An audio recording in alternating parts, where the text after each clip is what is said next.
Hello, my name is Nicole. I'm an artist and I was born in Costa Rica. I decided to come to Europe when I was 18, and then I traveled around Europe. I studied linguistics in Spain. Then I moved to Paris to study politics, philosophy, and economics. And I took an elective class in sculpture, and that's when I fell in love and I found my passion. So then I moved to Florence to pursue that passion, and I studied at the Florence Academy of Art for 2 years. And it was quite an enriching experience for me because it allowed me to develop techniques in the old masters and to enrich myself in this beautiful city that is basically a museum. When you walk around, you always have so much inspiration.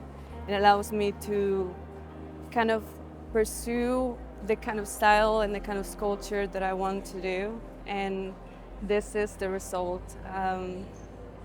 This sculptures kind of is is an homage to the people that I admire, like Bernini and Michelangelo. And I try to study anatomy and kind of focus on the realism and the naturalism of what it's like that represent the human body and what it's like to be a woman and the kind of complexity that we have as artists and as human beings. For me, what I always try to do, not only I try to represent what it's like to be human and all the complexities that we have within ourselves and the human soul.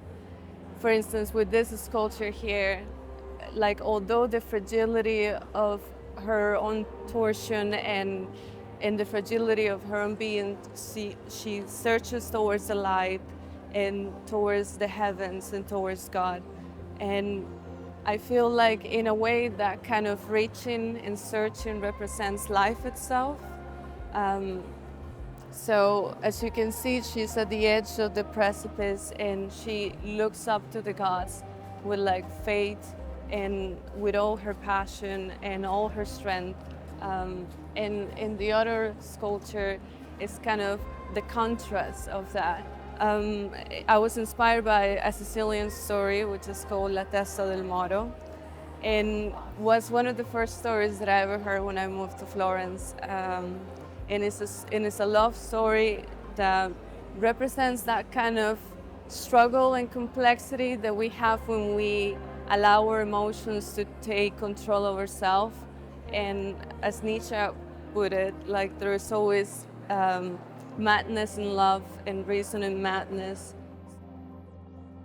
What I want to be is a storyteller.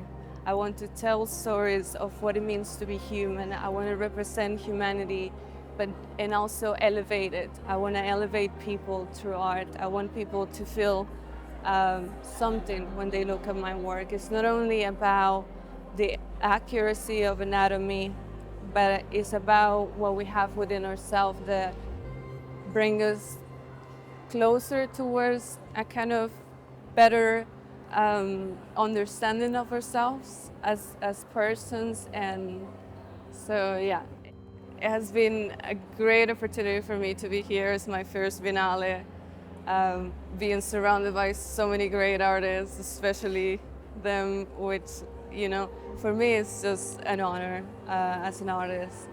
And just to see how people engage with the sculptures and see little kids asking questions about what is the light, what is she reaching for. When you're in a studio, the sculpture is yours and you kind of tend to look at mistakes and how can you create that idea and bring that idea into reality.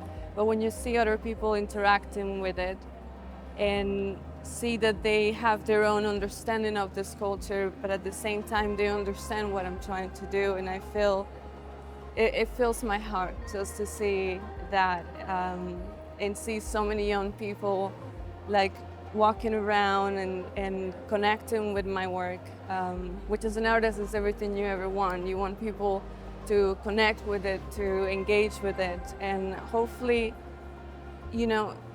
through that I can see that I, in a way, connect with people, people that I probably will never meet again, but they can see what I'm about and they can see the kind of artist I'm becoming, you know.